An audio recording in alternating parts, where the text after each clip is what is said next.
حمدا كثيرا طيبا مباركا فيه كما يحب ربنا ويرضى. أشهد أن لا إله إلا الله وحده لا شريك له وأشهد أن محمدا عبده ورسوله لا نبي ولا رسول بعده. Amma ba'du. Alhamdulillahirabbil alamin. Segala puji dan syukur selalu kita panjatkan kepada Rabb kita Allah Azza wa Jalla yang telah memberikan kita banyak kenikmatan. Salah satunya adalah nikmat iman, nikmat Islam, nikmat ihsan, dan juga kenikmatan-kenikmatan yang lain sehingga kita bisa berkumpul di tempat dan di acara insyaallah berkah ini. Salawat dan salam tidak lupa juga selalu kita panjatkan kepada Nabi kita, Nabi Muhammad SAW, kepada seluruh keluarganya, sahabatnya, serta kita termasuk umatnya hatta yaumul qiyamah.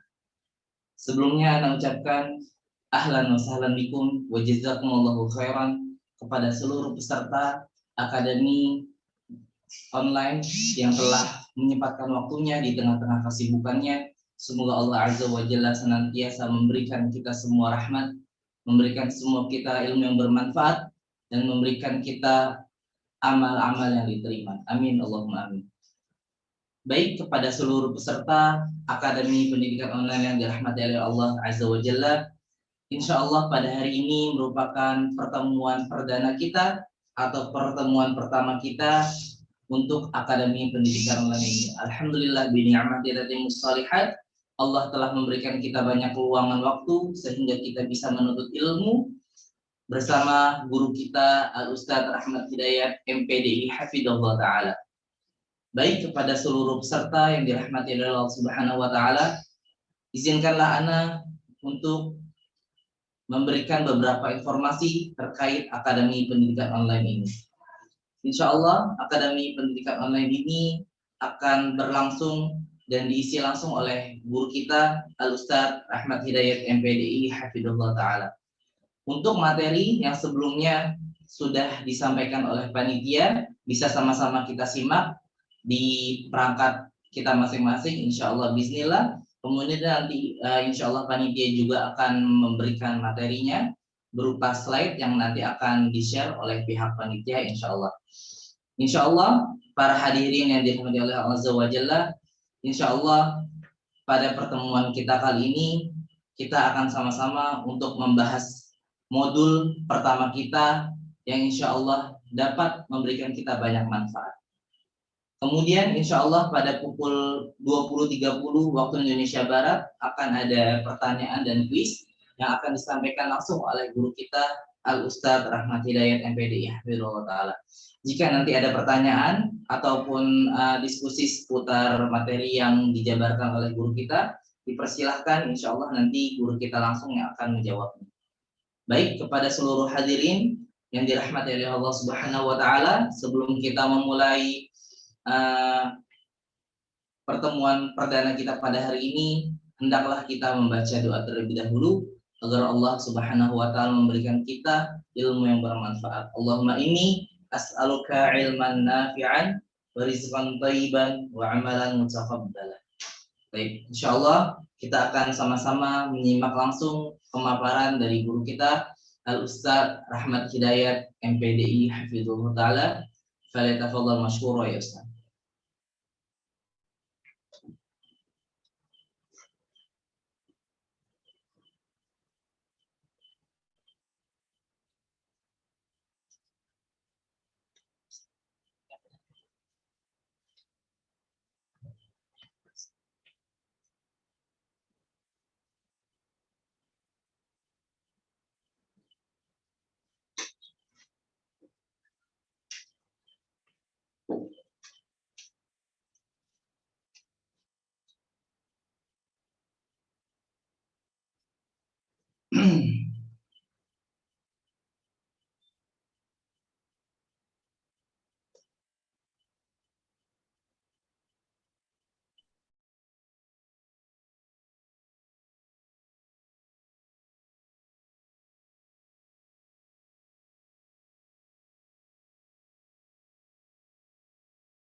Baik,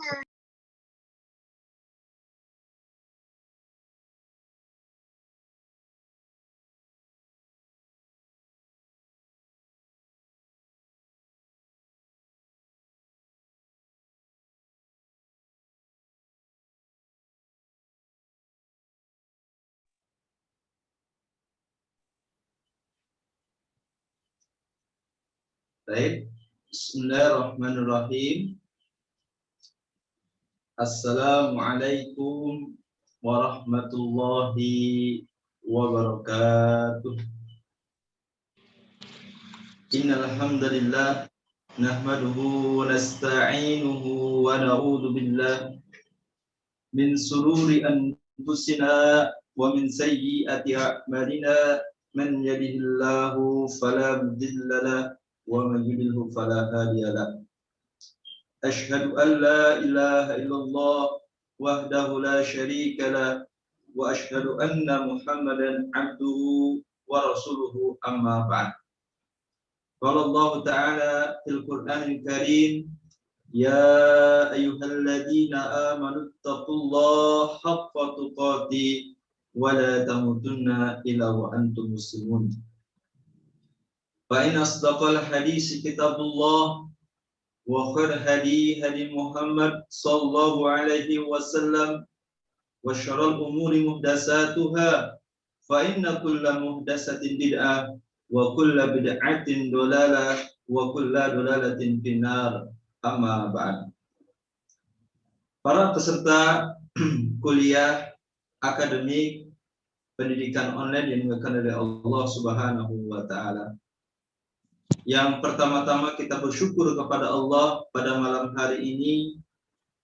Mungkin antum yang baru pulang kerja, yang baru selesai menunaikan amanahnya, dan mungkin para akhwatnya yang telah selesai mengerjakan pekerjaan rumahnya, ataupun setelah selesai menjalankan aktivitas rutinitasnya, tetapi pada malam hari ini Allah Subhanahu wa taala menyempatkan waktu untuk kita, yaitu adalah untuk menuntut ilmu. Mudah-mudahan Allah Subhanahu wa taala mempermudah kita ya untuk mendapatkan ilmu yang bermanfaat, yang mana ilmu bermanfaat ini yang mengantarkan kita kepada surganya Allah Subhanahu wa taala, yang mana kata Nabi sallallahu alaihi wasallam dalam hadisnya, man salaka tariqan yaltamisu bihi ilman sallallahu bihi tariqan ilal jannah.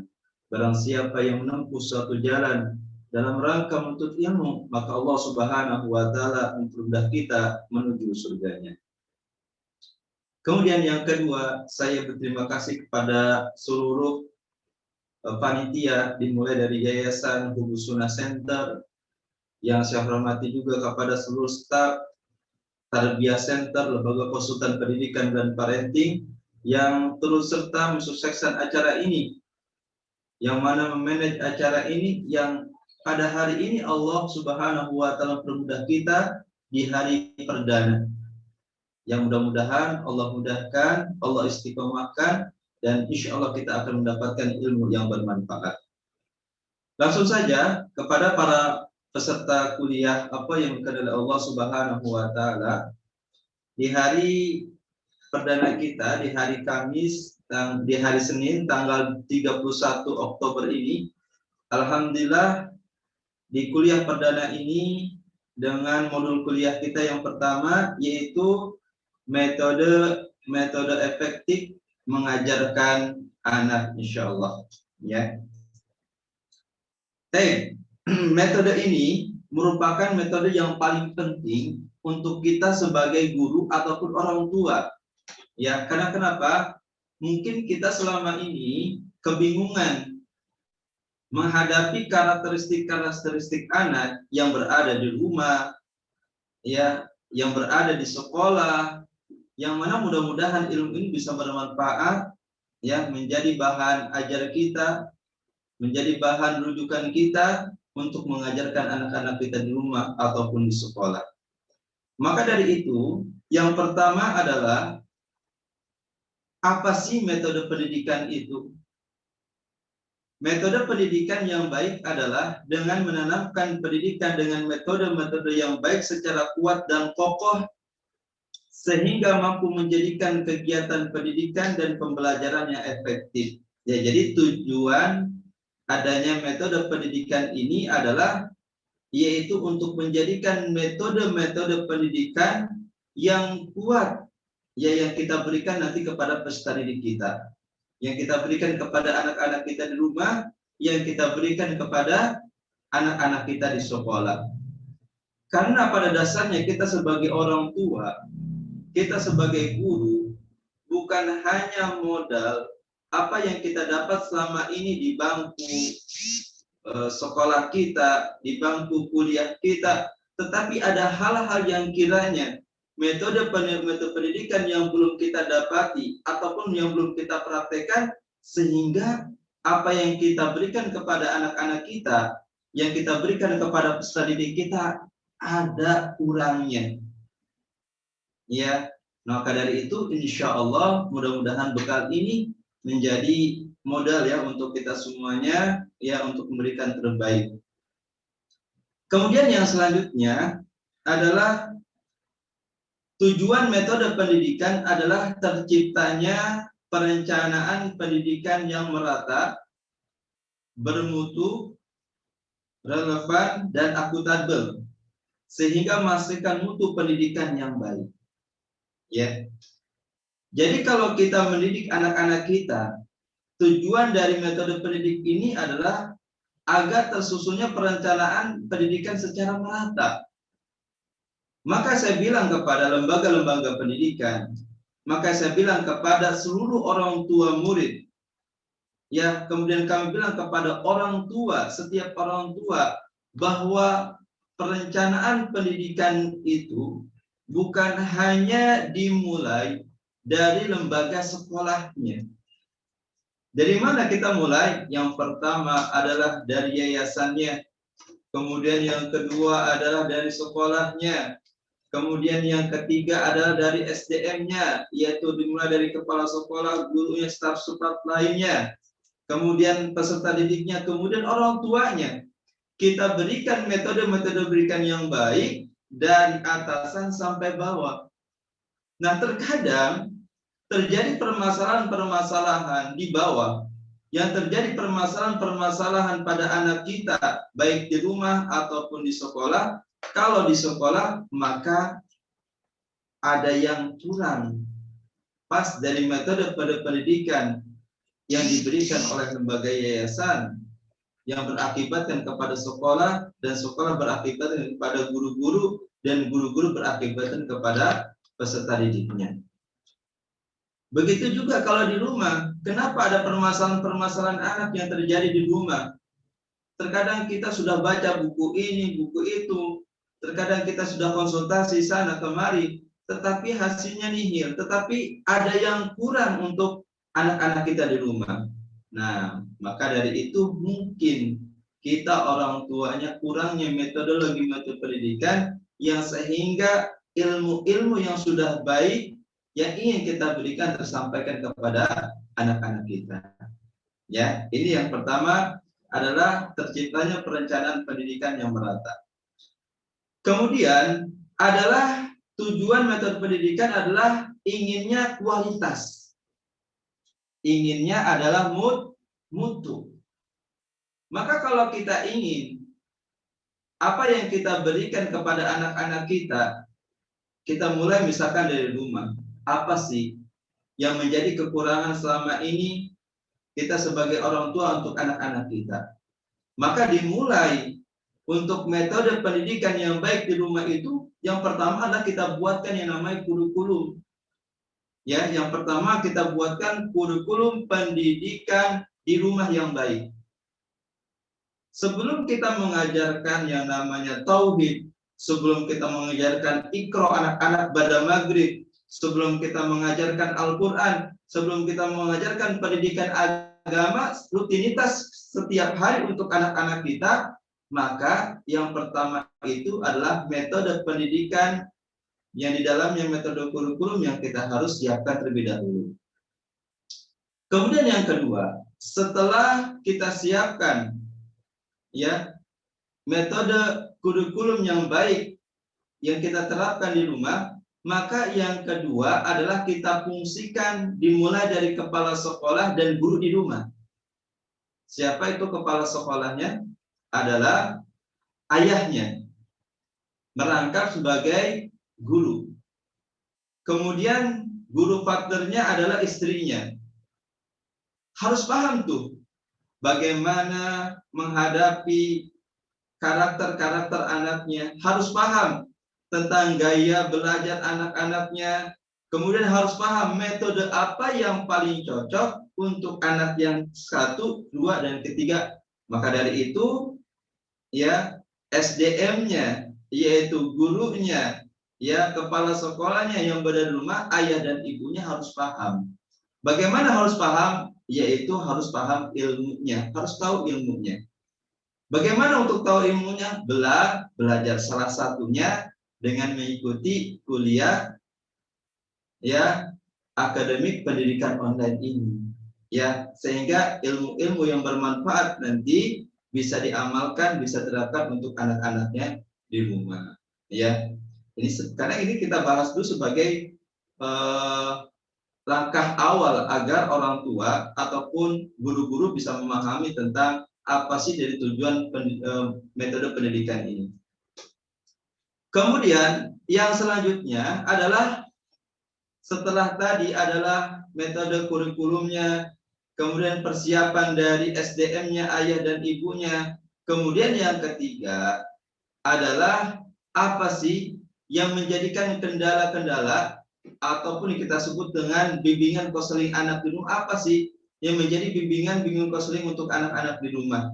Nah, sekiranya kalau itu sudah diterapkan, ya dimulai dari kurikulumnya, kemudian dipilih dari SDM-nya, kemudian diterapkan bimbingan konselingnya, maka insya Allah ilmu yang kita berikan, ya mata pelajaran apapun yang diberikan oleh orang tuanya, kemudian orang tua juga paham tentang bagaimana bimbingan konseling untuk anak-anaknya, saya rasa ini yang jarang terjadi di rumah-rumah kaum muslimin.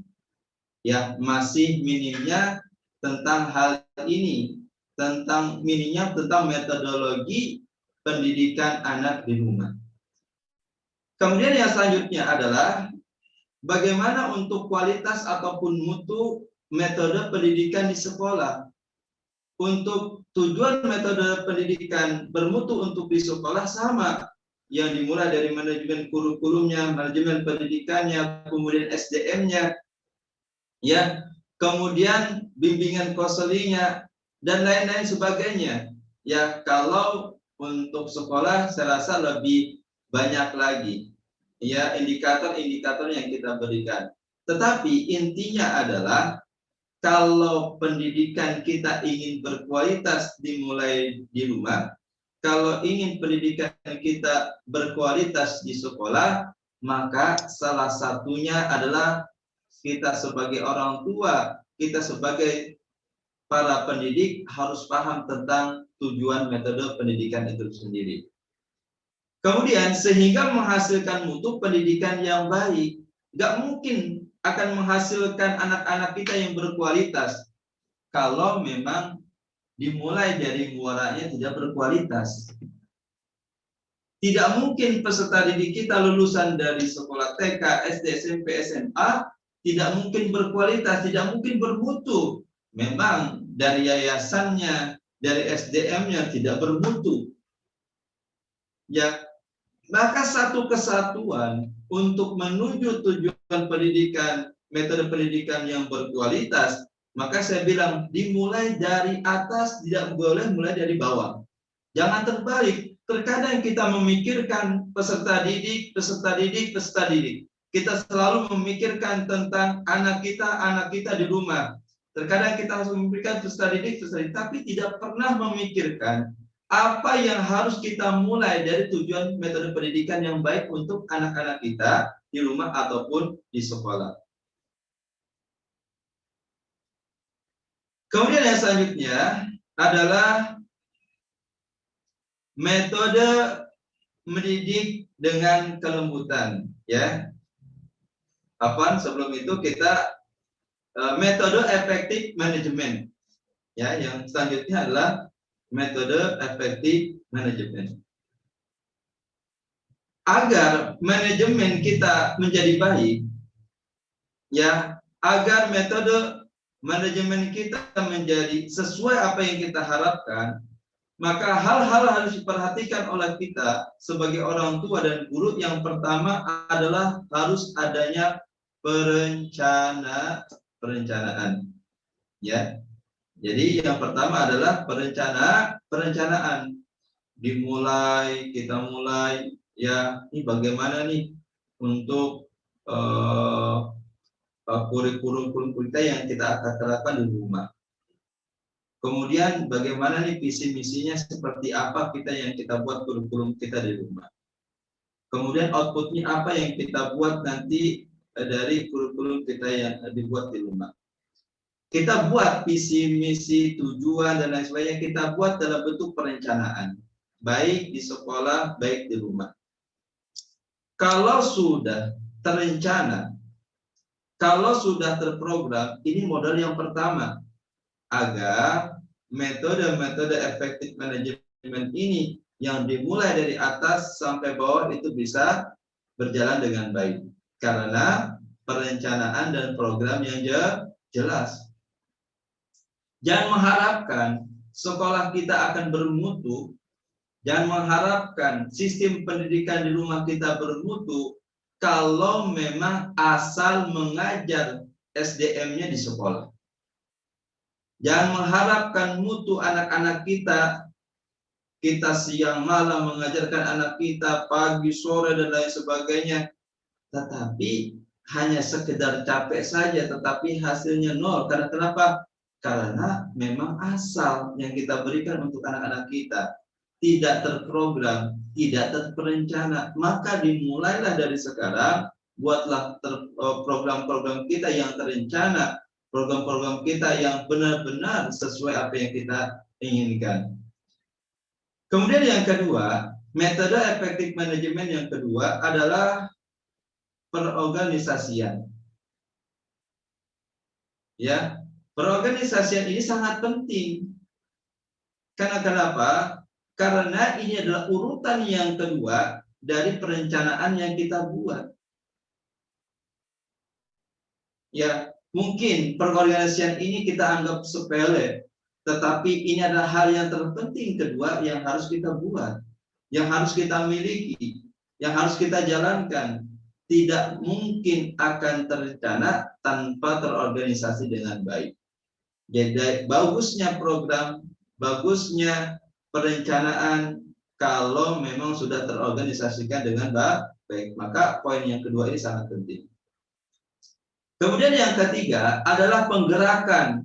Kalau sudah terprogram, sudah terorganisasi, maka perlu adanya praktek. Ya, perlu adanya praktek. Kemudian yang selanjutnya adalah setelah terprogram, setelah terorganisasi, setelah kita praktekkan, maka perlunya adalah controlling ataupun pengawasan. Sebagus apapun perencanaan, perorganisasian dan prakteknya, tapi tanpa pengawasan, maka tidak akan menjadi baik. Ya, di PT, ya dimanapun tempat kita bekerja, ada yang namanya pengawasan. Apalagi dunia pendidikan, tentu ada pengawasan orang tua di rumah, pengawasan guru-guru di sekolah, ya. Kemudian yang selanjutnya, yang terakhir, yang kelima adalah adanya metode efektif manajemen, yaitu adalah evaluasi. Kalau sudah terprogram, terorganisasi, sudah dipraktekkan, kemudian pengawasan yang baik, maka yang terakhir adalah evaluasi. Kalau diterapkan 5 poin ini, insya Allah hasilnya akan menjadi baik. Tetapi jangan mengharapkan hasil sebelum dilaksanakan poin-poin yang 5 ini.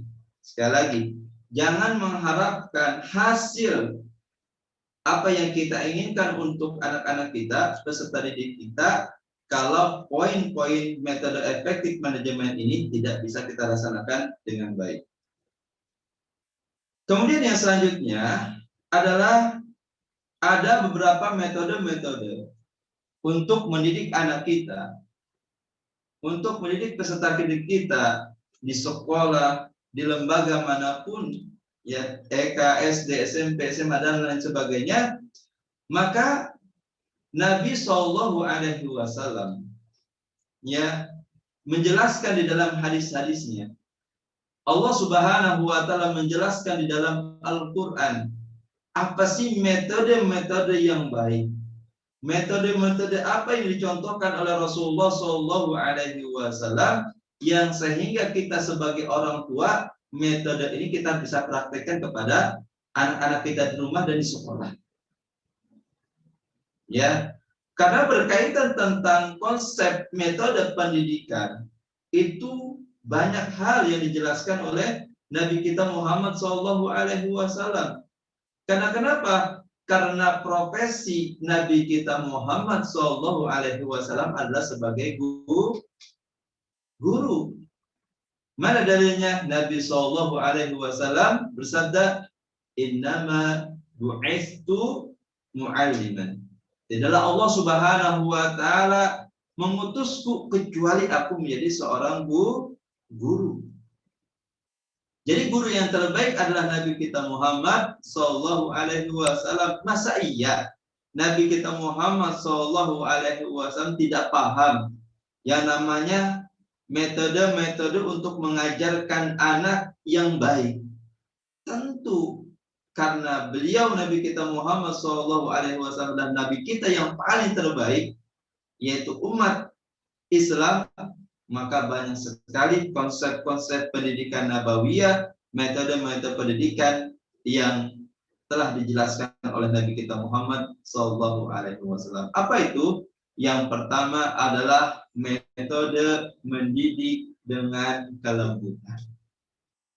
Ya, terdapat sejumlah hadis, sejumlah hadis Nabi Sallallahu Alaihi Wasallam yang mana Nabi Shallallahu Alaihi Wasallam mengajarkan kita untuk menggunakan kelembutan saat berinteraksi kepada peserta didiknya, kepada anak-anaknya.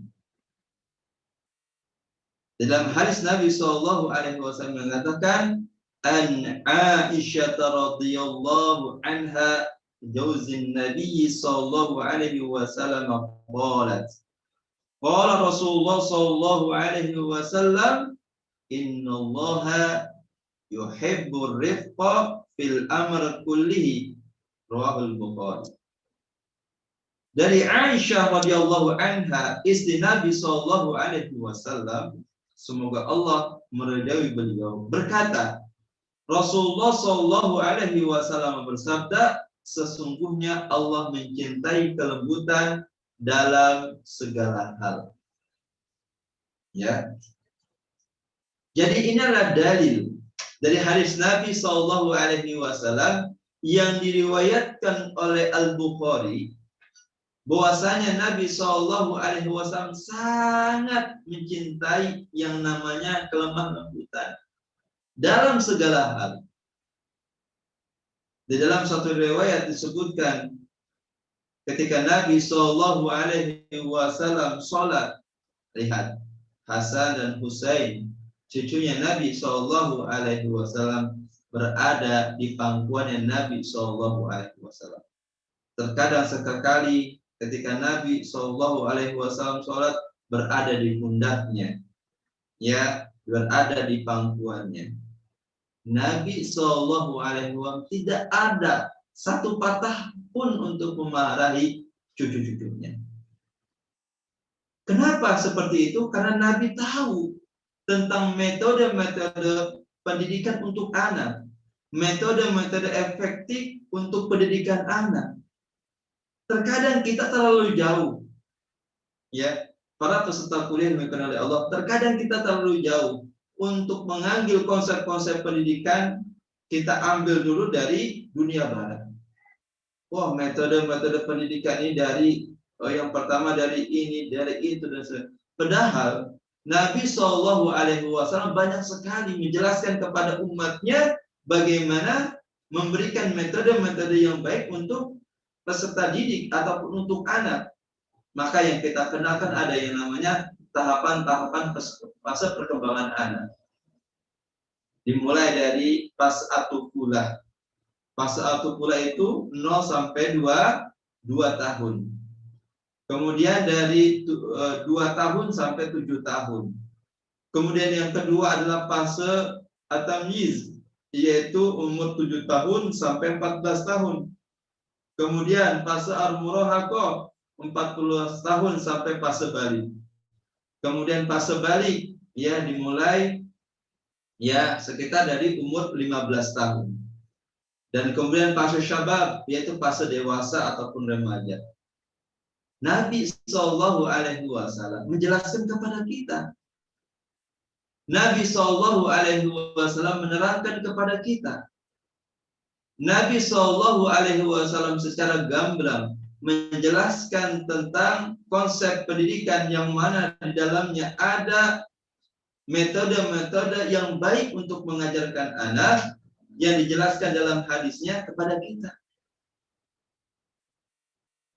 Ya, maka dari itu penting bagi kita ya untuk terus belajar, untuk terus memahami kepada kita bahwa Nabi Shallallahu Alaihi Wasallam banyak sekali menjelaskan kepada kita tentang masalah konsep pendidikan yang mana di dalamnya adalah metode-metode tentang masalah pendidikan. Ini yang pertama. Kemudian yang selanjutnya dari hadis Nabi Shallallahu Alaihi Wasallam, wa an Aisyah zaujin Nabi Shallallahu Alaihi Wasallam, anin Nabi Shallallahu Alaihi Wasallam qala inna rifqa la yakunu fi syai'in illa zanahu wa la yunza'u min syai'in illa syanuhu. Dari Aisyah istri Nabi Shallallahu Alaihi Wasallam, semoga Allah meridhai beliau, berkata, Nabi Shallallahu Alaihi Wasallam bersabda, sesungguhnya kelembutan tidaklah berada pada sesuatu kecuali pasti penghiasnya, pasti penghiasinya, dan tidaklah kelembutan diambil dari sesuatu pasti merusaknya. Siapa yang menghiasi anak-anak kita?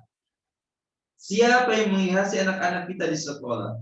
Siapa yang menghiasi anak-anak kita di rumah? Yang menghiasi anak-anak kita di rumah adalah siapa? Yaitu adalah kedua orang tuanya.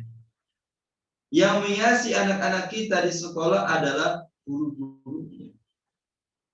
Tidak mungkin anak-anak kita akan menjadi anak yang baik, anak yang dalam bimbingan Allah Subhanahu wa Ta'ala baik di rumah maupun di sekolah, kalau memang penghiasnya, kalaulah orang tuanya, kalau guru-gurunya tidak paham tentang metode-metode pendidikan yang baik. Maka penting bagi kita untuk orang tua dan guru-guru bagaimana untuk menjadi penghias yang baik, maka dimulailah dari menuntut ilmu. Untuk mendapatkan ilmu-ilmu yang baik, insya Allah ilmu-ilmu itu akan menjadi penghias kita seorang tua yang kita berikan kepada anak-anak kita, baik di sekolah ataupun di rumah. Kemudian yang selanjutnya, kelembutan seseorang meliputi berapa hal? Ada 3. Yang pertama adalah kelembutan di dalam berkomunikasi. Komunikasi kita kepada anak-anak fase perkembangan itu harus dibedakan. Ya, komunikasi kita dengan fase at-tufulah, fase at-tamyiz, fase al-murahaqah, balik, syabab dan lain sebagainya. Itu yang pertama adalah kelembutan-kelembutan yang kita berikan itu harus dipahami kita sebagai orang tua dan guru. Terkadang anak-anak kita banyak bertanya, apa aja ditanyakan oleh anak-anak kita. Kalau kita misalkan bawa anak-anak kita jalan-jalan, kalau misalkan anak-anak kita bawa jalan-jalan ke puncak misalkan, ayah itu pohon apa sih? Kata ayahnya, ini pohon tehna. Ayah itu masjid apa sih yang besar? Ini masjid At-Ta'awun. Nah, ayah, kok kenapa sih ini jalannya agak tinggi? Kita jawab karena ini puncaknya kota Bogor. Dan lain sebagainya. Terkadang pertanyaan-pertanyaan dari anak kita ada yang masuk akal dan tidak masuk akal. Terkadang banyak sekali pertanyaan-pertanyaan receh yang diberikan oleh anak kita kepada kita. Apakah kita menolaknya? Apakah kita tidak mau menjawabnya? Ataukah kita tutup telinga kita? Apakah kita menjauhkannya? Ataupun kita mengatakan, nah nanti dulu ya, ayah sibuk. Nah kalau bertanya, jangan seperti ini ya dan lain sebagainya. Padahal anak kita itu berkomunikasi bermacam-macam. Kalau ada anak-anak yang usia dini, pasti dia itu banyak bertanya. Pertanyaan yang masuk akal ataupun pertanyaan tidak masuk akal. Karena memang kekhususan anak-anak usia dini itu adalah salah satunya adalah banyak bertanya. Maka kita sebagai orang tua adalah menjadi pendengar yang sejati untuk anak-anak kita. Ya, lembut kita bicaranya, lembut kita berkomunikasinya. Ayah, ya kenapa ya ayah belum belikan Dede sepatu? Kemudian ayahnya berkata, nah, Masya Allah, syukran ya sudah diingatkan ayah. Perlu ayah belum punya uang. Tetapi insya Allah ayah tetap berusaha. Mudah-mudahan nanti kalau Allah yang sudah punya rezeki, insya Allah nanti ayah belikan ya sepatu untuk Dede. Nanti belinya bareng sama Dede ya. Sekarang bantuin ayah dulu. Dede habis sholat doain ayah ya. Ya Allah berikan rezeki untuk ayah saya untuk bisa membeli sepatu Dede. Sudah doa belum? Sudah doakan ayah belum? Ya banyak berdoa ya. Coba doanya seperti apa? Jangan dijawab dengan marah-marah. Kamu nih anak taunya apa sih? Ayah sudah bekerja dari pagi sampai malam. Memang dapatnya segini. Ya, ayah belikan yang penting dulu. Ada tuh masih banyak sepatunya, walaupun sobek sedikit nggak apa-apa, masih bisa digunakan. Ya, bedakan cara berkomunikasi kita dengan anak-anak kita. Bedakan cara berkomunikasi kita dengan anak-anak kita yang fasenya atufula, yang fasenya tamyiz, fasenya murahaqah, syabab dan lain sebagainya. Karena akibat komunikasi yang tidak baik, terkadang anak-anak kita yang diambil itu negatifnya. Maka banyak anak-anak ketika nanti dia sudah dewasa akan benci dengan ayahnya, akan benci dengan ibunya. Karena kenapa? Karena memang bahasa komunikasi yang diciptakan oleh kedua orang tuanya tidak lemah lembut. Terkadang kami mendapati kasus, saya mendapatkan kasus ya dari kepala sekolah, dari guru-guru yang melaporkan kepada saya, Ustaz saya mau konsultasi. Ya konsultasi apa? Ya Ustaz ini gimana ya, kok ada anak yang dia kok berkatanya yang jorok, berkatanya kok dia sambil amarah sekali, marah-marahnya itu kalau kalian komunikasi sambil dia marah kemudian akan melemparkan barang dan lain sebagainya. Anak bilang, anak itu nggak jauh dari pohonnya. Ya siapa itu? Kalau buah pasti ada pohonnya. Siapa pohonnya itu untuk anak? Yaitu adalah orang tuanya. Berikan saya waktu untuk bertemu dengan orang tuanya. Saya ingin konseling anak dan orang tuanya. Maka ketika saya konseling betul. Karena kenapa? Karena orang tua ketika ada permasalahan itu di depan anak-anaknya sehingga anak-anaknya meniru perkataan siapa?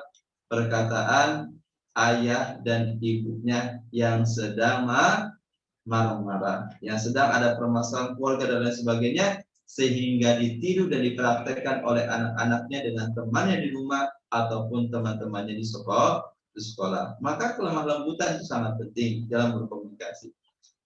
Yang kedua adalah kelemah lembutan di dalam perbuatan. Ya, yang selanjutnya adalah kelemah lembutan di dalam perbuatan. Kelemah lembutan dalam perbuatan ini sangat penting sekali. Sekali lagi dimulai dari gurunya, dimulai dari orang tuanya.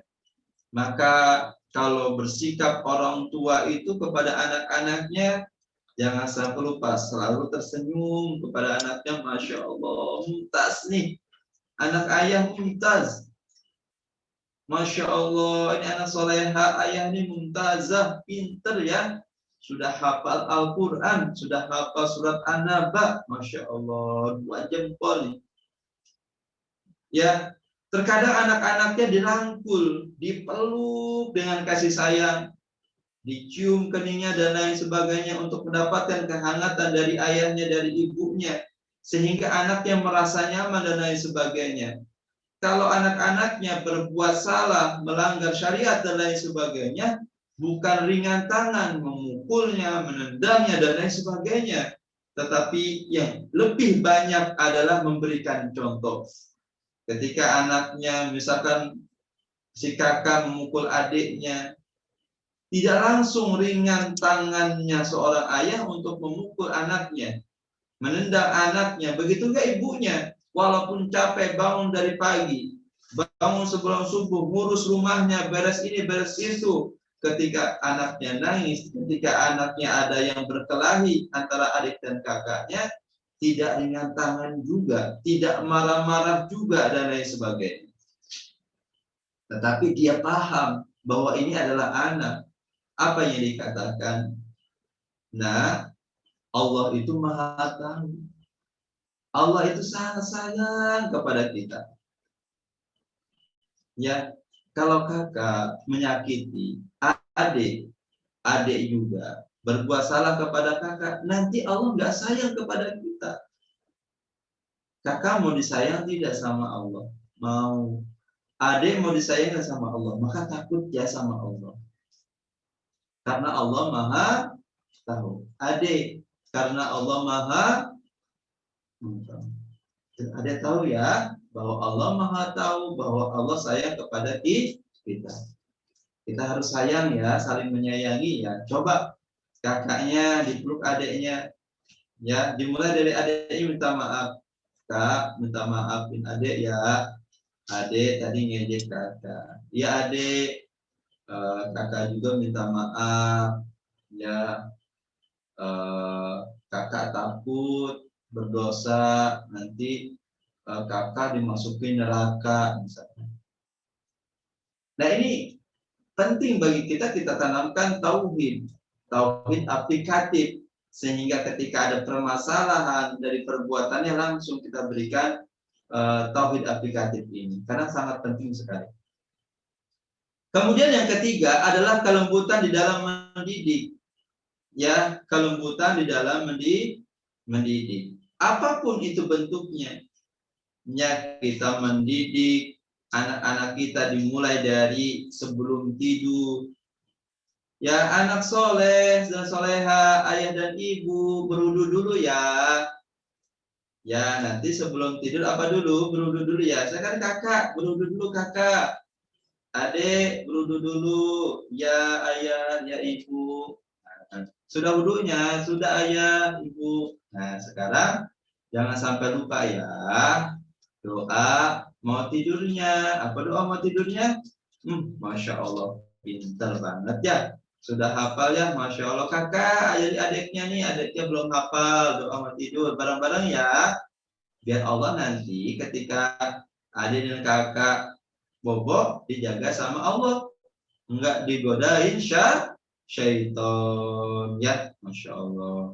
Itu dimulai dari tidurnya. Kemudian dimulai Yang kedua dari bangun tidurnya. Kemudian mandinya, sarapannya. Kalau belajarnya di sekolah, tanggung jawab sekolah. Orang tua bekerja sama dengan guru-guru di sekolah. Ya. Kemudian pulang sekolah. Kemudian istirahat. Ya, kemudian belajar lagi. Kemudian bimbingan orang tua, misalkan ba'da maghrib dan ba'da isya bimbingan. Kemudian diajak ke masjid untuk ikhwannya sama ayahnya, ibunya, lain sebagainya. Kompak, ayah, ibu, anak, Masya Allah. Dari tidur, dari mau tidur sampai tidur kembali. Kelemah lembutan yang diberikan oleh ayah dan ibunya. Kalau memang tidak dengan kelembutan, dari bangun tidur udah marah-marah, gimana si anak jam segini belum juga tidur, nonton TV, main HP, nanti gimana dan sebagainya. Nah, ini penting ya, komunikasi yang lembut untuk mendidik anak dimulai dari tidur sampai bangun sampai tidur kembali. Kemudian juga di sekolah ya, untuk guru-guru dimulai dari anak-anak ya, baru mulai belajar sampai selesai belajar. Kelemah lembutan itu harus diterapkan. Kemudian di antara tabiat anak-anak adalah mereka mencintai orang tua yang lemah lembut kepada mereka, membantu mereka, dan yang perhatian kepada mereka sebisa mungkin tanpa teriak dan marah dan amarah, bahkan dengan penuh hikmah dan kesabaran. Anak usia dini membutuhkan hiburan dan permainan, harus paham itu. Sebagaimana juga usia dini adalah usia yang tepat untuk menanamkan adab-adab dan pendidikan yang baik. Oleh karena itu, orang tua harus mampu menyeimbangkan antara keduanya. Ya, antara hiburan, permainan, pendidikan, itu harus paham, menyeimbangkan itu. Karena memang pas anak-anak itu pasurah, masih dunianya adalah bermain. Itu yang pertama, metode kelembutan. Kemudian yang kedua adalah metode keteladanan. Yang kedua apa? Metode keteladanan. Salah seorang ulama mengatakan kepada guru anak-anaknya, hal pertama yang harus Anda lakukan untuk mendidik kesolehan anak-anak saya adalah membuat diri Anda sendiri menjadi soleh. Jadi metode keteladanan ini agar anak-anak kita mempunyai teladan yang baik, adab dan akhlak yang baik, ya, teladan yang baik, maka dimulai dari guru-gurunya, maka dimulai dari orang tuanya. Kalau guru-gurunya soleh, insya Allah akan berdampak soleh untuk peserta didiknya. Kalau kedua orang tuanya soleh, insya Allah akan berdampak untuk anak-anaknya menjadi soleh dan soleha. Karena memang dimulai anak-anak kita bertanggung jawab, disiplin, mandiri, mempunyai adab dan akhlak yang baik, memang dimulai dari orang tua, dimulai dari guru-gurunya. Jangan mengharapkan anak kita menjadi anak yang soleh dan soleha kalau guru dan orang tuanya tidak soleh dan soleha. Karena kesalahan mereka adalah bentuk mencontoh dari kesalahan Anda. Anak kita melakukan kesalahan, ya, melakukan akhlak, ya, adab yang tidak baik, melanggar syariat dan lain sebagainya, karena memang dimulai kesalahan dari kedua orang tuanya dan guru-gurunya.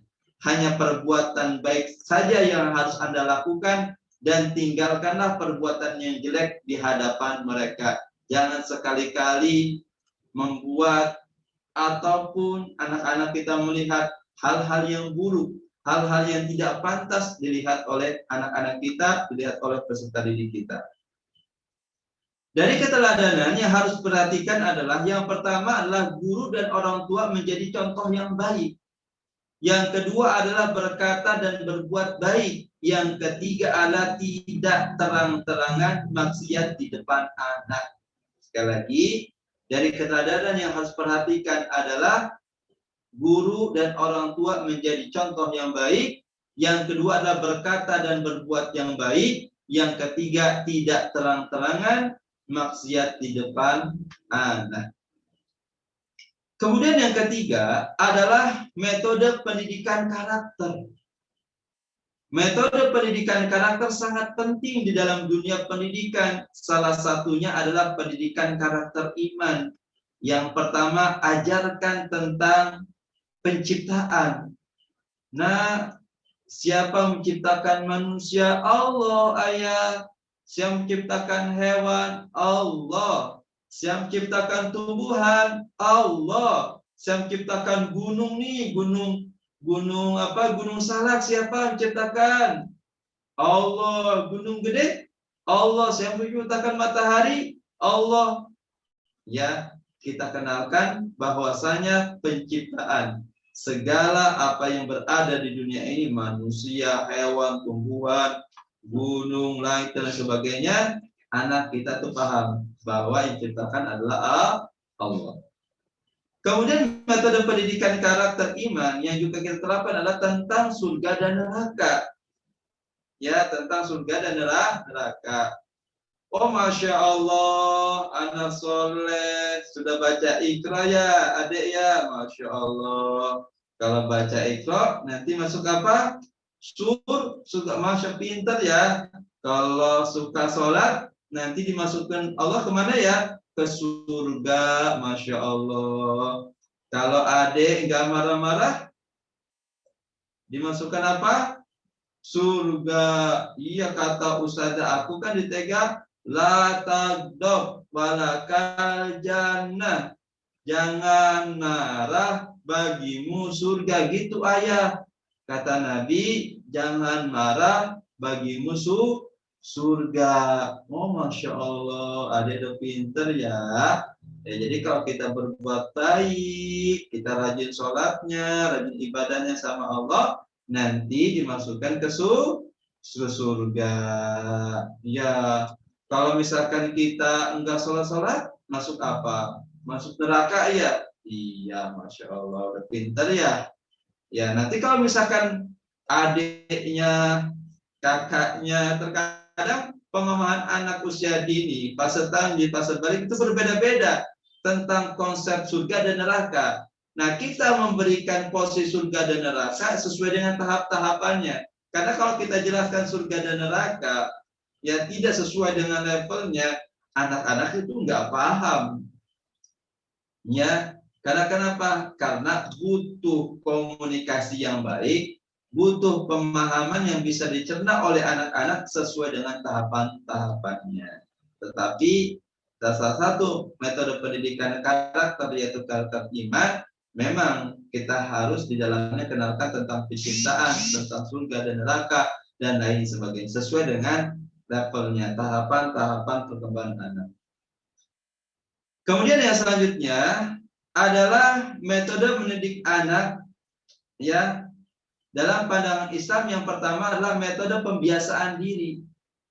Metode pembiasaan diri atau habituasi adalah cara yang digunakan orang tua membiasakan anaknya melakukan sesuatu, misalnya untuk melaksanakan ibadah sholat fardu tepat waktu, berpuasa, belajar membaca Al-Quran pada jam-jam tertentu, berpuasa, doa sebelum makan, tidur, dan aktivitas lainnya. Dengan membiasakan anak melakukan hal tersebut, maka sang anak lama-lama akan terbiasa dan hal tersebut akan menjadikan rutinitasnya setiap hari hingga ia dewasa nanti. Masya Allah. Metode ini tidak akan efektif jika tidak ada pembiasaan orang tua dan guru, tidak ada pendampingan, yang ketiga tidak adanya pengontrolan. Maka metode ini ya pembiasaan diri untuk anak-anak kita harus ada 3 hal ini, yaitu pembiasaan orang tua dan guru, pendampingan dan pengontrolan. Yang kedua, metode pemberian pujian. Satu, metode ini cukup efektif dilakukan pada anak, terutama jika anak melakukan suatu hal yang baik. Yang kedua, berikan anak pujian jika ia mampu mengerjakan tugasnya dengan baik serta dapat berperilaku sesuai dengan ajaran syariat Islam. Yang ketiga, berikan ia pujian jika ia meninggalkan kemaksiatan atau perbuatan dosa. Yang keempat, membantu kedua orang tuanya, teman, guru, dan lainnya. Nah ini ya metode pemberian pujian ya. Jadi jangan asal kita memberikan pujian kepada anak-anak kita. Kemudian yang ketiga adalah metode pemberian hukuman. Jika anak berbuat salah, orang tua dapat memberikannya hukuman sebagai suatu bentuk pembelajaran agar tidak mengulangi kesalahannya tersebut di masa yang akan datang. Maka dalam Islam adanya iqab dan sawab, adanya reward dan punishment, adanya hukuman dan penghargaan. Berikan anak hukuman yang dapat membuatnya sadar akan kesalahannya, namun jangan pernah menganiaya anak dengan mencaci atau menganiayanya. Memberikan hukuman atau dalam bahasa Arab disebut dengan iqab adalah cara terakhir yang dapat dipilih orang tua bila mana anak sudah tidak mempan dinasehati. Ya. Kemudian yang selanjutnya, masih ada waktu, Ustaz? Ya. Kita 5 menit lagi ya. Metode pembelajaran adalah cara atau jalan yang ditempuh oleh guru untuk menyampaikan materi pembelajaran sehingga tujuan pembelajaran dapat dicapai. Ya. Apa saja dalam metode pembelajaran? Yang pertama adalah metode ceramah. Metode ceramah adalah salah satu metode yang paling banyak dilakukan dalam pendidikan. Rasulullah SAW sendiri mengajarkan Islam pada umatnya pertama kali dengan menggunakan metode ceramah. Dengan berceramah, orang tua dapat memberi pelajaran kepada anaknya dan menyampaikan nilai-nilai penting di dalamnya. Ya, untuk anak-anak boleh juga kita gunakan metode ceramah. Metode ceramah itu biasanya pada kajian anak-anak, biasanya sama Kak Erla, ya kan, Kak Yogi, ya, dan kakak-kakak lain sebagainya. Ya, biasanya kalau kajian anak itu, yaitu metodenya adalah ceramah, tetapi disesuaikan dengan metodenya dunia anak. Metode ceramah dengan anak-anak dengan dewasa itu berbeda. Kekurangan metode ceramah yaitu siswa menjadi pasif, proses belajar membosankan dan siswa mengantuk, proses pengajaran menjadi verbalisme atau berfokus pada pengertian kata-kata saja. Kelebihannya metode ini adalah mendorong siswa untuk menjadi lebih fokus. Guru dapat mengendalikan kelas-kelas secara penuh. Guru dapat menyampaikan pelajaran yang luas, dapat diikuti oleh jumlah anak didik yang banyak, kemudian mudah dilaksanakan. Biasanya kalau kajian anak itu sampai 500 anak-anaknya itu ya. Ya, ini biasanya ibu-ibu suka mendampingi anak-anaknya ya ketika kajian anak. Ya, ada yang 100, 200 gitu kan. Karena memang metodenya dengan metode ceramah. Kemudian mudah dilaksanakan. Kemudian yang kedua, metode tanya jawab. Anak-anak terutama anak kecil memiliki rasa ingin tahu yang tinggi dan merasa senang mengajukan pertanyaan tentang hal-hal yang belum mereka ketahui. Jika anak bertanya, maka orang tua harus menjawabnya dengan jawaban yang baik dan dapat dimengerti oleh sang anak.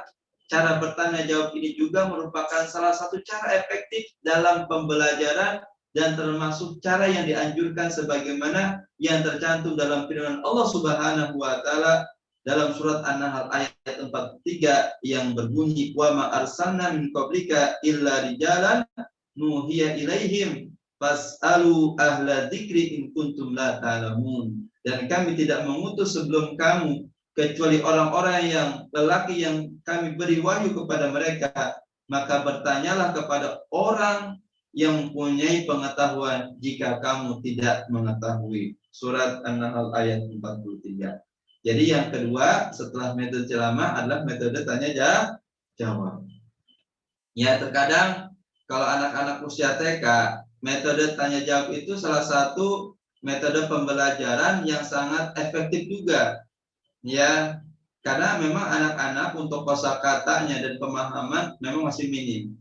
Yang simpel-simpel saja, maka yang simpel itu metode tanya jawab yang cocok untuk anak TK. Contoh, siapa yang ciptakan kita? Allah. Di mana Allah? Di atas arsy. Apa kalimat tauhid? La ilaha illallah. Siapa nama nabi kita? Muhammad. Apa agama kita? Islam. Apa kitab suci kita? Al-Quran. Kemudian itu metode tanya jawab untuk tauhid. Kemudian metode tanya jawab untuk sirah. Ya, siapa nama Nabi kita? Muhammad. Siapa salah satu istri Nabi kita? Aisyah radhiyallahu anha. Siapa nama-nama sahabat Nabi? Abu Bakar, Umar, Utsman, dan lain-lain. Perang apa saja dalam Islam? Perang Badar, perang Uhud, dan lain-lain. Apa julukan Abu Bakar As-Siddiq? Ya, apa julukan Umar bin Khattab, Al-Faruq, dan lain sebagainya. Yaitu adalah metode pembelajaran tanya jawab untuk sirah. Jadi kami, anak konsultan pendidikan, menulis sebuah buku di dalam kurikulum pembelajaran anak, yaitu dengan metode tanya jawab yang disusun semua mata pelajaran. Mata pelajaran tauhid, metode pelajaran sirah. Tadi yang saya sebutkan tadi itu pertanyaan-pertanyaan yang kami tulis dalam kurikulum metode pembelajaran. Ya, seperti itu. Ya, mudah-mudahan ini bisa bersinergi ya, yang dibutuhkan oleh kita semuanya, para pendidik. Kemudian yang selanjutnya, yang ketiga adalah metode diskusi. Ya, metode diskusi. Orang tua selayaknya meluangkan waktu untuk anaknya, terutama untuk berdiskusi, untuk mengajarkan anak bersifat adil, jujur, dan demokratis. Maka orang tua dapat memberikan pelajaran kepada anaknya dengan menggunakan metode diskusi atau bermusyawarah. Dengan berdiskusi, anak akan dirangsang rasa keingintahuannya dan dituntun untuk memecahkan suatu persoalan. Biasanya kalau metode diskusi ini biasanya kita gunakan untuk anak-anak kelas dimulai dari kelas 4, 5, 6, kelas SMP dan SMA, ya. Kemudian metode latihan keterampilan. Metode latihan keterampilan adalah salah satu metode mengajarkan dan memberikan pelatihan berulang-ulang kepada siswa. Kemudian adalah metode demonstrasi, metode pemberian tugas, metode proyek, metode pemecahan masalah. Tapi para peserta kuliah, Anda sudah diingatkan oleh panitia karena waktunya sudah habis, sudah pukul 38 ya sekarang. Oh ya, lebih dari 20.30 ya. Baik, sisa waktu ini kita gunakan untuk sesi tanya jawab dan sesi kuis. Ya, sesi tanya jawab dan sesi kuis. Nanti kita ambil adalah yang kita berikan hadiahnya. Ada berapa? 2 atau 3? Ada 3 ya. Ada 3 hadiah yang disiapkan oleh panitia. Nanti untuk kuis ini bagi yang bisa menjawab, ya, bagi yang bisa menjawab, nanti hadiahnya kami berikan setelah kuliah APO ini berakhir. Berarti di sesi akhir ya, di sesi akhir dari kuliah baru kita akan berikan untuk hadiahnya. Kemudian jangan sampai lupa, nanti yang sudah bisa menjawab, bisa kirim namanya, alamatnya, dan nomor kontak kembali ya, nama lengkap dan alamat lengkapnya. Boleh japri ke nomor panitia ya yang berada di grup, ataupun di japri ataupun di share di grup, nggak jadi masalah ya. Yang penting pemberitahuan kepada kami, karena nanti akan kami paketkan hadiahnya ke masing-masing yang berhak mendapatkan hadiah. Kami silakan untuk bagi peserta kuliah yang ingin bertanya.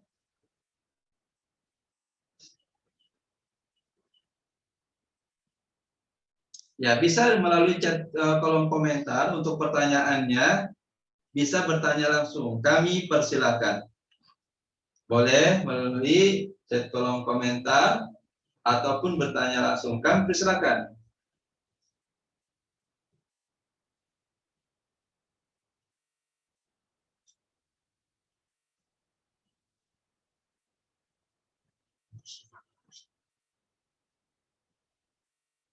Baik, silakan bagi peserta kuliah yang ingin bertanya, bisa ditanyakan secara langsung dan boleh melalui chat kolom komentar ya. Bisa ingin bertanya langsung, kami persilakan.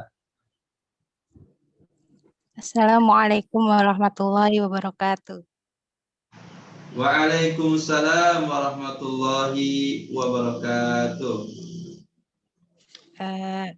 Ini yang akan saya tanyakan Ustazah. Sebagai saya ibu rumah tangga, sebagai pendidik di rumah, itu apa kita juga harus memiliki POACE tadi? Tadi Ustaz. Terus kalau misalnya kita punya anak 6, POACE-nya itu 1 saja apa 6? Per anak itu beda-beda. Sekian Ustaz. Jazakallahu khairan. Mohon maaf Ibu, untuk suara Ibu dari panitia sepertinya kurang keras ya. Suaranya kurang terdengar. Apakah di lokasi Ibu sinyalnya lagi kurang bagus atau seperti apa? Karena tidak terdengar di kami. Suaranya sangat kecil sekali. Bisa diulang kembali ataupun di chat kolom komentar. Sepertinya sinyal sinyalnya ya belum begitu bagus.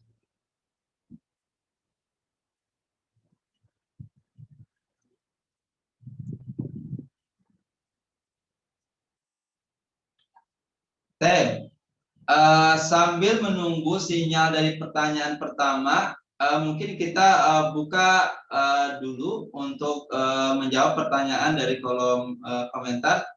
Kami persilakan untuk panitia untuk membacakannya. Silakan.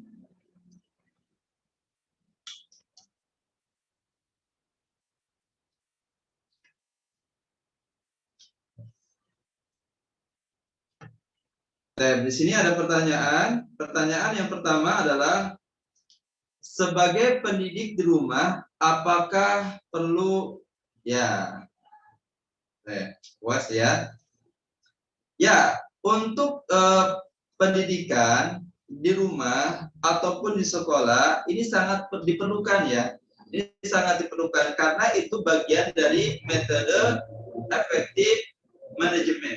Ya, metode efektif manajemen tadi yang disebutkan yang pertama adalah perencanaan, perorganisasian, yang kemudian perencanaan, kemudian evaluasi, controlling ataupun pengontrol, dan itu diperlukan, sangat diperlukan.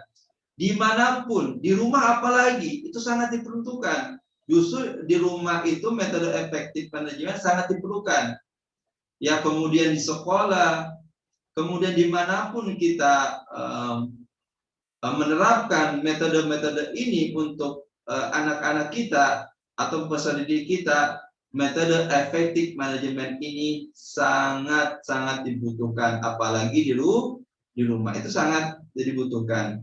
Maka ini bisa konsultasi dengan saya sebagai konsultan pendidikan secara dalam lagi. Ustaz, bagaimana untuk kurikulumnya ini seperti ini, gimana? Bisa berkonsultasi saya dengan lebih dalam lagi. Nanti bisa melalui nomor panitia ya, itu bisa tanyakan langsung ya. Bisa nanti Ana bisa berkonsultasi dengan kami.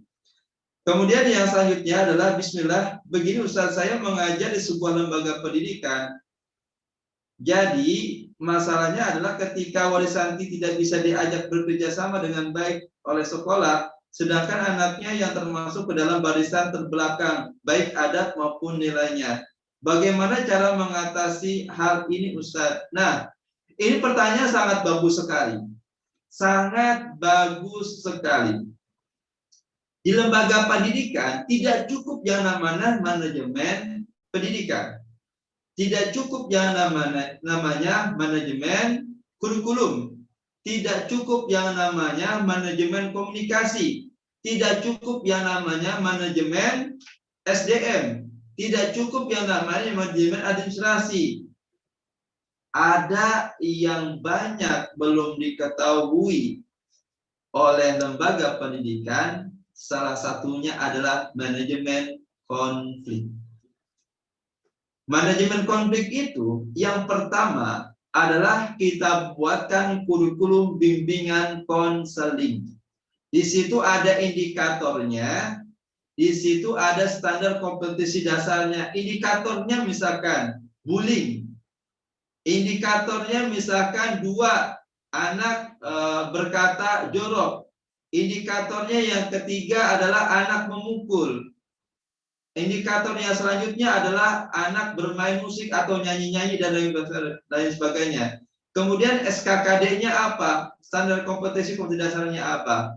Kemudian penanganannya seperti apa? Semuanya ada semuanya. Yang pertama harus dibuatkan kurikulum konseling itu dulu. Kemudian yang kedua adalah dari kurikulum konseling tersebut, ya, yang kedua adalah ada yang namanya adalah sekolah orang tua. Dari sekolah orang tua tersebut ada yang namanya adalah kita buat, yaitu yang pertama kelas parenting, kelas tahsin, dan kelas bahasa Arab dasar, dan lain sebagainya. Tujuannya adalah siswanya belajar, orang tua pun harus belajar. Bagaimana mungkin orang tua mendidik anak-anaknya dengan baik di rumah kalau orang tuanya tidak paham tentang ilmu cara mendidik anak? Maka orang tua itu harus bekal ilmunya, harus ada bekal ilmunya, sehingga orang tua itu paham bagaimana cara mendidik anak dengan baik. Cara mengatasi permasalahan ini harus seperti ini, dari sini, dan sebagainya. Kemudian dari sekolah orang tua, yang kedua adalah kita buat yang namanya konseling. Ya, konseling kita jadwalkan sebulan sekali di pekan kedua dan pekan keempat adalah adanya bimbingan konseling. Bagi orang tua ada permasalahan-permasalahan yang ada di rumahnya, masalah anak, bisa konsultasikan, datang ke sekolah, kemudian dikonsultasikan permasalahannya dan tuntas. Kemudian yang selanjutnya adalah yang ketiga adalah observasi dan konseling dari sekolah. Kalau ada permasalahan-permasalahan dari anak, ada permasalahan-permasalahan dari orang tuanya, itu adanya bimbingan konseling dari sekolah. Nah, maka salah satu di kurikulum tersebut adalah apabila ada informasi dari anaknya, apapun itu, anaknya misalkan berkata, oh ibu, ayah, tadi aku dijewer sama teman aku tadi ditendang, sebagainya. Harusnya orang tua, ya, dia harus tabayun dulu kepada sekolah, tabayun dulu kepada guru-gurunya. Ya, kemudian, apa Ustadz, apakah benar ini perkataan anak saya tadi, anak saya dijewer atau ditendang sama anak tersebut? Baik ibu, saya coba akan tanyakan, saya coba akan tabayunkan, saya akan coba observasi betul tidak yang dilaporkan oleh anak ibu. Nanti hasilnya saya akan laporkan kembali kepada ibu. Nah, kemudian yang selanjutnya adalah maka untuk orang tua terkadang mendapat informasi dari anaknya, ya, mendengar apa yang dikatakan secara utuh tetapi tanpa tabayun, ya akhirnya menyalah-nyalahkan sekolah, menyalah-nyalahkan guru, dan lain sebagainya. Kemudian yang selanjutnya, sekecil apapun dari kurikulum tersebut, sekecil apapun permasalahan siswa, itu sekolah harus melaporkannya kepada orang tuanya dan adanya penanganan dari sekolahnya. Yang penting orang tua itu kan harus tahu bagaimana penanganan sekolahnya. Yang nama permasalahan-permasalahan anak itu ada. Yang terpenting adalah bagaimana penanganan dari sekolah. Kemudian orang tua nggak boleh egois, nggak boleh menelan mentah-mentah apa yang terjadi di sekolah. Harus kita bayangkan sekali kepada pihak sekolah. Kemudian kalau misalkan ada laporan-laporan dari guru berkaitan tentang anak ini, orang tua yang pertama harus menerima terlebih dahulu, karena itu adalah kebaikan. Karena sekolah melalui tahapan-tahapan tadi memang sudah dilakukan. Yang terpenting sekolah harus ada manajemen konfliknya, harus ada kurikulumnya, disosialisasikan kepada orang tua sehingga manajemen konflik ini bisa berjalan dengan baik, tidak serampangan. Karena kenapa? Karena orang tua sudah dipahamkan tentang manajemen konflik ini. Maka harus dibuat dulu nih tentang kurikulum ini, ya. Kurikulum manajemen konflik ini harus dibuat. Kemudian bismillah. Ustadz, anak ingin bertanya, bagaimana metode guru dalam menghadapi anak-anak yang super aktif di kelas ketika guru sedang menjelaskan pelajaran? Taib, ya, karakteristik anak itu banyak sekali, khususnya anak-anak usia dini. Ya, ada karakteristik anak yang plagiat sejati, fotokopi sejati. Ya, ada karakteristik anak yang disebutnya adalah anak kinestetik. Yang dimaksud dengan pertanyaan ini adalah anak kinestetik. Kalau anak kinestetik, yaitu adalah banyaknya motoriknya, lebihnya adalah motorik kasarnya yang lebih dominan. Itu adalah kekhususan anak. Kalau anak banyak bergerak, anak aktif, itu anak kinestetik. Itu bukan anak yang nakal. Bagaimanakah metode yang efektif untuk anak-anak seperti ini? Maka yang pertama adalah ketika penerimaan siswa baru adanya tes kematangan dan adanya tes pengasuhan untuk orang tua. Yang penting, yang jarang dilakukan oleh sekolah, asal terima aja. Sedangkan nggak tahu nih karakteristik anak yang nantinya akan belajar tahun ajaran baru. Harus adanya tes kematangan, harus adanya tes pengasuhan pola asuh anak. Jadi orang tuanya dites, anaknya pun dites. Kemudian hasilnya, sampelnya itu biasanya lembaga-lembaga itu bekerja sama dengan kami, Tarbiyah Center. Nanti kami dari konsultan pendidikan dan psikologi anak dalam Islam ini akan memberikan sampel dan hasilnya. Oh, karakteristik anak ini seperti ini, metodologinya harus seperti ini yang diajarkan, gaya belajarnya seperti ini, dan lain sebagainya. Jadi orang tua paham hasil dari tes kematangan ini, oh, ternyata anak saya seperti ini ya, yang dilakukan di sekolah harusnya seperti ini, yang dilakukan di rumah itu harus seperti ini. Diberikan kepada orang tua, diberikan kepada guru-guru, kemudian guru-guru sudah mempunyai bekal bagaimana cara mendidik karakter anak yang kinestetik, karakter anak yang autorik, kalau anak yang verbalistik, dan lain sebagainya. Karena kenapa? Karena orang tua sudah diberikan arahan-arahan dari tes kematangan ini, begitu juga guru sudah dibimbing dan dipersiapkan. Ya, baik. Saya jawabnya secara singkat ya, karena ini banyak sekali pertanyaannya dan waktunya sangat terbatas sekali. Kemudian yang selanjutnya, pertanyaan selanjutnya adalah,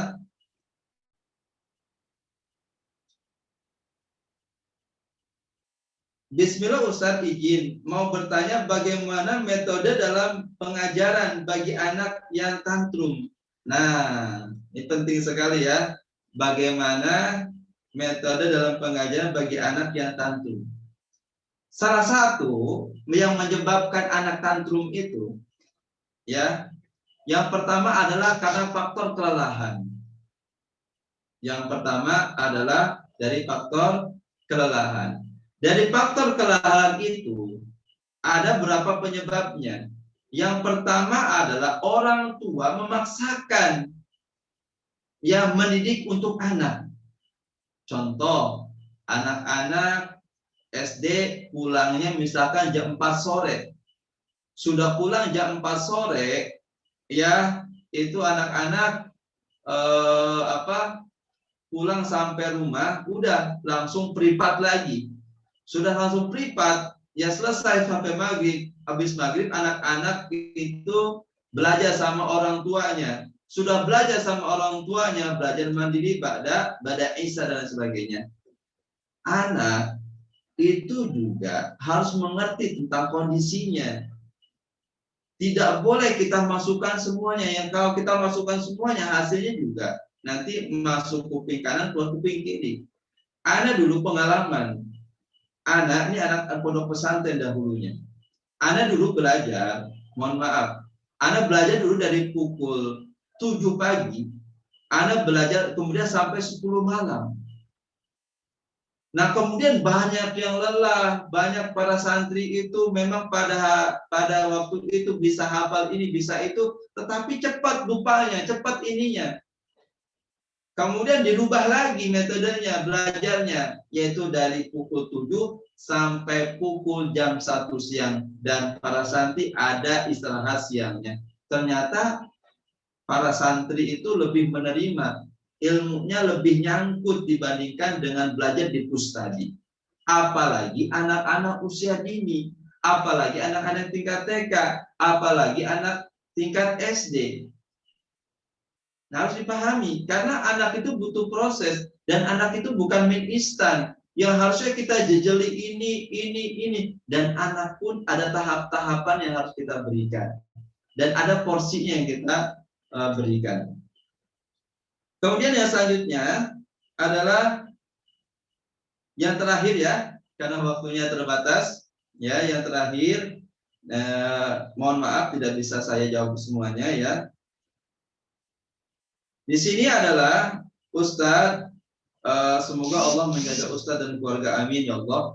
Apa Ustadz mau bertanya, bagaimana langkah-langkah dalam mengingatkan motivasi semangat belajar pada anak-anak SD? Ya, baik. Langkah-langkah untuk menerapkan motivasi untuk anak-anak tingkat SD, yang pertama adalah kita ajarkan karakter pendidikan iman. Yang pertama apa? Kita terapkan pendidikan karakter iman.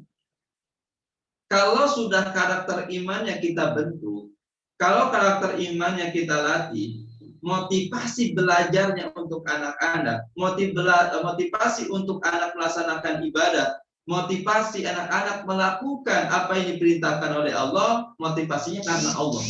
Bukan karena ayahnya, bukan karena ibunya, tetapi dorongannya dari faktor karakter keimanannya. Itu harus dilatih karakter keimanannya, sehingga apapun yang dilakukan oleh anak-anak kita, ya itu tadi, ya dorongannya karena Allah. Kemudian yang kedua adalah motivasi yang diberikan oleh anak, salah satunya adalah dengan metode verbal untuk anak-anak. Apa itu? Biasanya anak-anak itu suka melalui visualisasi. Melalui visualisasi, contoh melalui sirah apa misalkan, melalui sirah Nabi Muhammad, atau melalui sirah-sirah tentang sirah-sirah Islam dan lain sebagainya. Secara visualisasi. Cuman adanya bimbingan dengan guru ataupun orang tua. Itu yang kami lakukan di sekolah-sekolah. Saya sebagai konsultan pendidikan menerapkan itu untuk membangun motivasi anak. Itu dimulai dari karakter imannya. Kemudian metodologinya untuk membangun motivasi melalui visualisasi. Kemudian yang ketiga adalah yaitu dengan kajian anak-anak. Sesuai dengan tema. Contohnya adalah judulnya misalkan Aku Anak Soleh Semangat Belajar. Ya, kemudian yang kedua temanya adalah ya menuntut ilmu pahala bagi setiap muslim. Jadi itu kita terapkan ya kurikulum kajian anak yang kita kemas sedemikian rupa sehingga anak-anak itu ketika mendengarkan kajian anak itu yaitu motivasi yang berkaitan tentang keseharian, berkaitan tentang anak-anak untuk ilmu, bermuamalah dengan temannya dan lain sebagainya, sehingga anak-anak itu terasa termotivasi dengan kajian anak itu. Itu disusun sedemikian rupa yang kita susun. Ya, itu salah satunya adalah untuk memotivasi anak-anak tingkat SD. Ya, wallahu a'lam bishawab. Karena ini yang kami terapkan di lembaga-lembaga pendidikan di bawah naungan konsultan pendidikan Tarbiyah Center. Baik, para peserta kuliah yang dimuliakan oleh Allah Subhanahu wa taala, karena waktunya sangat terbatas sekali, kita sampai pukul 21.00 ya. Dan sebentar lagi sudah pukul berapa, Ustaz? Ya, sudah sebentar ya. Maka yang terakhir ini kita buka adalah untuk kuis ya. Untuk kuis ini langsung saja ya dijawab. Yang pertama ini adalah siapa yang bisa menjawab, silakan langsung menjawab. Jangan sampai lupa ya, suaranya dikeraskan. Kemudian pertanyaan yang kedua dan ketiga itu nanti akan dipilih oleh panitia siapa yang berhak menjawab. satu dari laki-laki dari ikhwan, yang satunya dari akhwat. Kalau sekarang bebas, yang menjawab ikhwan maupun akhwat dipersilakan. Siapa yang paling cepat untuk menjawabnya?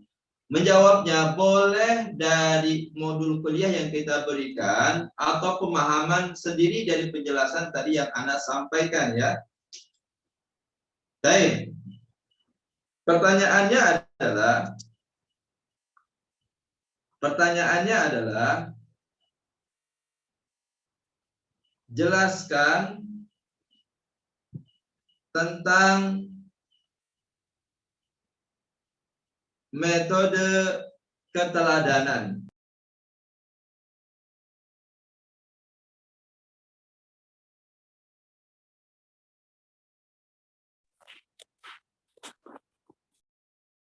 Halo,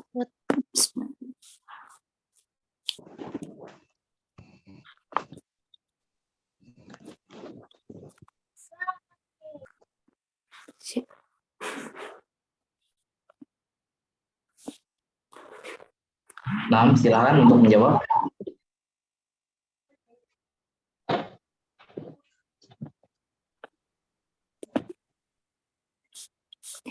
halo. Assalamualaikum. Waalaikumsalam. Nah, Ibu silakan menjawab. Sebutkan namanya terlebih dahulu. Dian Anggraini. Halo. Nah, bisa langsung ke jawabannya. Assalamualaikum. Waalaikumsalam. Ya, metode keteladanan dimulai dari orang tua maupun gurunya.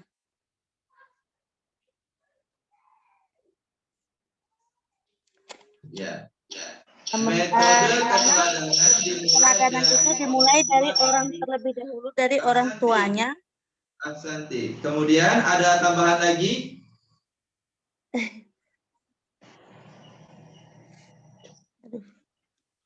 Ya, sudah cukup ya. Baik, ahsanti Ibu, Masya Allah. Itu sudah cukup mewakili ya. Jadi untuk faktor mengajarkan untuk metode keteladanan untuk anak-anak memang dimulai dari orang tua dan guru-gurunya. Ahsanti Ibu, barakallahu fiik. Itu bisa mewakili ya, sedikitnya bisa mewakili dan itu jawabannya.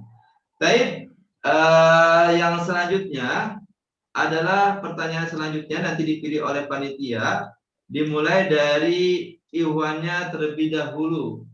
Ya, nanti dipilih sama panitia ya. Pertanyaannya adalah ya, metode pendidikan karakter sangat penting di dalam dunia pendidikan. Salah satunya adalah pendidikan karakter iman. Dari pendidikan karakter iman ini apa yang harus dikenalkan oleh anak-anak? Silakan panitia untuk memilih satu nama dari ikhwan.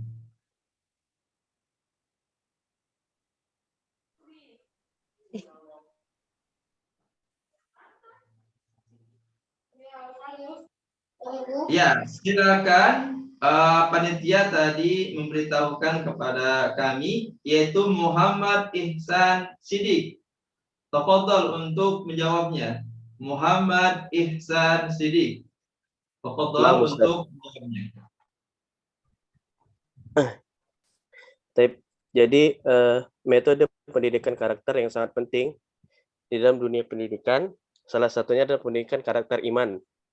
Yang mana pendidikan karakter iman ini yang diajarkan itu adalah tentang penciptaan dan tentang surga dan neraka. Dan tentang penciptaan itu berupa penciptaan manusia, penciptaan tumbuhan, penciptaan hewan, penciptaan gunung, matahari, bumi, dan yang lainnya. Mungkin cuma itu saja. Masya Allah, ahsanti, ahsanta, barakallahu fiik, Masya Allah. Barakallahu fiik, ahsanta, Masya Allah. Baik, lanjutnya pertanyaan yang ketiga, pertanyaan yang terakhir, ya. Apa kelebihan dan kekurangan dari metode ceramah? Silakan panitia untuk memilih salah satu. Ya, akhwat ya. Bismillah, Ahwan, Ana. Baik, labasa, silakan, Ibu. Bismillah. Assalamualaikum warahmatullahi wabarakatuh. Waalaikumsalam warahmatullahi wabarakatuh. Adapun kekurangan dari metode ceramah yaitu Apa Ibu? Sebutkan namanya dulu Ibu. nama anak Nama dan asalnya silakan. Anissa. Nama Anissa dari salah satu pengajar di PAUD. Oh, nah, ya, silakan Ibu, tafadhali. Kekurangan metode ceramah yaitu siswa bisa menjadi lebih pasif, proses belajar bisa membosankan karena menyebabkan siswa mengantuk. Selain itu juga proses pengajaran menjadi verbalisme atau berfokus hanya pada pengertian kata-kata saja. Sedangkan kelebihan dari metode itu juga seperti dapat mendorong siswa menjadi lebih fokus, guru dapat mengendalikan kelas secara penuh.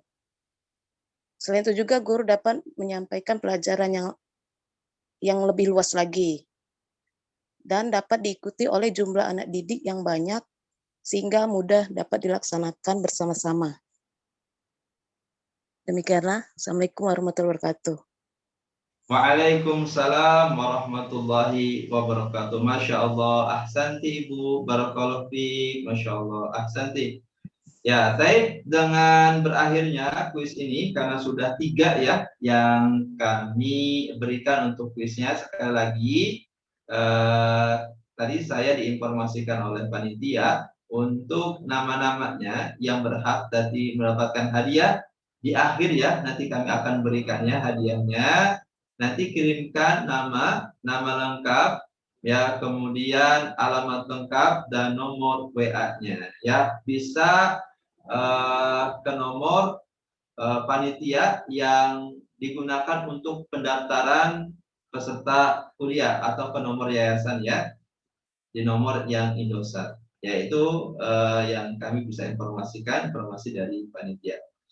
Baik, alhamdulillah wa syukurillah, dengan demikian kuis ini semoga Allah Subhanahu wa taala mudahkan kita semua untuk menuntut ilmu. Mudah-mudahan ilmu yang kita dapati pada malam hari ini bisa bermanfaat ya, semoga bisa kita amalkan dalam kehidupan kita sehari-harinya, khusus kita sebagai orang tua dan kita sebagai guru. Ya, demikian dari Ana, dan insya Allah nanti ditutup oleh panitia.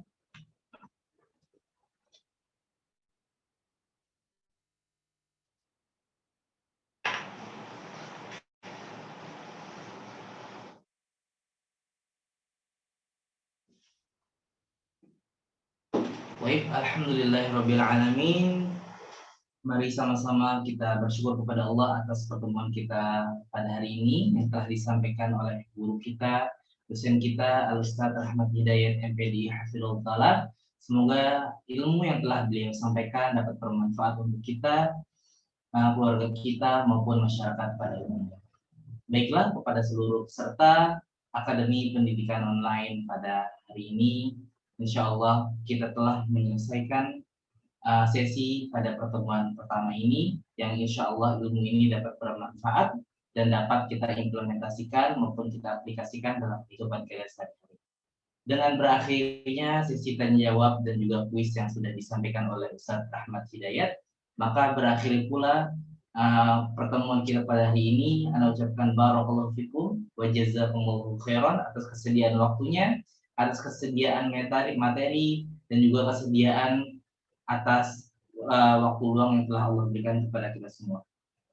Insya Allah kita tutup hari ini, dan insya Allah Ana ingatkan kembali kepada seluruh peserta yang tadi sudah menjawab kuis dari Ustadz, dimohon untuk bisa memberikan nama lengkap, alamat, dan juga nomor teleponnya ke nomor yayasan atau pendaftaran agar nanti kita bisa proses dan nanti akan kita simpan di database. Dan insya Allah pada akhir sesi pertemuan nanti, pertemuan terakhir, akan kita mulai untuk mengirimkan hadiah kepada seluruh peserta yang sudah menjawab kuis dari Ustadz Rahmat.